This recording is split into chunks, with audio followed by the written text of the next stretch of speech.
Hello friends, प्रभात exam के YouTube channel में आपका स्वागत है। आज हम इस वीडियो में बात करने वाले हैं आईएएस और पीसीएस अधिकारियों में क्या अंतर है।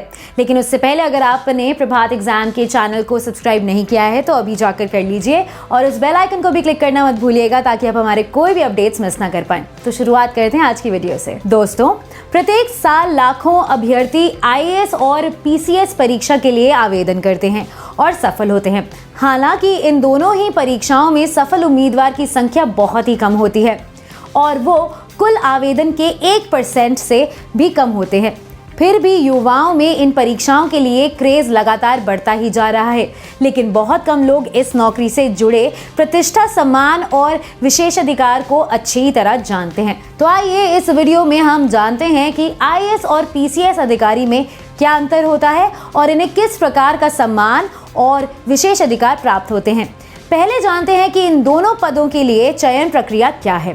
आईएएस में बहाली संघ लोक सेवा आयोग द्वारा आयोजित अखिल भारतीय सिविल सर्विसेज परीक्षा के माध्यम से होती है और केंद्र सरकार द्वारा स्थापित केंद्रीय प्रशासनिक न्याय अधिकरण लोक सेवकों की भर्ती और सेवा संबंधित सभी मामलों का फैसला किया जाता है। वहीं पीसीएस में चयन राज्य लोक सेवा आयोग द्वारा आयोजित की जाने वाली राज्य सिविल सेवा परीक्षा द्वारा भर्ती किए जाते हैं और संबंधित राज्य सरकार के विशेष अनुरोध पर केंद्र सरकार द्वारा स्थापित राज्य प्रशासनिक न्यायाधिकरण राज्य सरकार के कर्मचारियों की भर्ती और सेवा संबंधित सभी मामलों का फैसला करता है।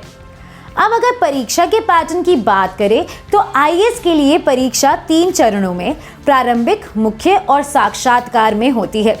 प्रश्न तथ्यात्मक की तुलना में अधिक अवधारणात्मक होते हैं। यूपीएससी सिविल सेवा परीक्षा में अनिवार्य योग्यता एप्टीट्यूड परीक्षा होती है जो उम्मीदवार की तर्क कौशल का आसानी से परीक्षण करता है। इसमें एकमात्र क्वालिफाइंग क्षेत्रीय भाषा का पेपर होता है।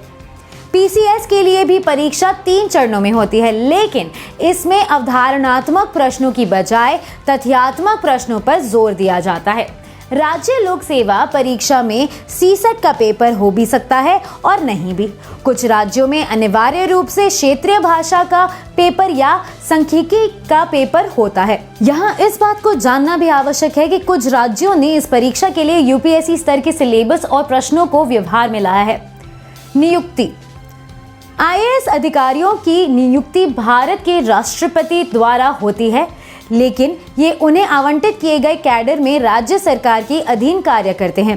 पीसीएस अधिकारियों की नियुक्ति राज्य के राज्यपाल द्वारा होती है, इसलिए ये पूरी तरह से राज्य सरकार के नियंत्रण में होता है। निष्कासन।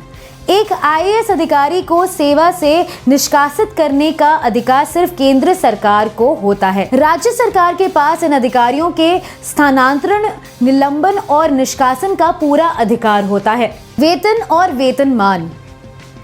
आईएएस का वेतन और पेंशन कैडर राज्य देता है, चाहे ये किसी भी राज्य में सेवा दे रहे हो। पूरे देश में इसका वेतनमान एक समान होता है। कार्मिक, लोक शिकायत और पेंशन मंत्रालय के तहत कार्मिक और प्रशिक्षण विभाग भारत में केंद्रीय कार्मिक एजेंसी है जो लोक सेवकों की नौकरी, वेतन, कैडर प्रबंधन और प्रशिक्षण के वर्गीकरण से संबंधित होती है। वहीं पीसीएस का वेतन और पेंशन पूरी तरह से राज्य सरकार के हाथों में होता है। ये जिन राज्यों में सेवा दे रहे होते हैं उनके अनुसार उनका वेतनमान अलग ही हो सकता है।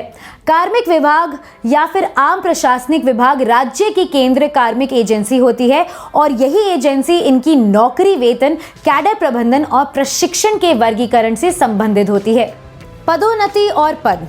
एक आईएएस अधिकारी अपना करियर एसडीएम से शुरू कर सकता है जो भारत सरकार में सचिव पद तक पहुंच सकता है।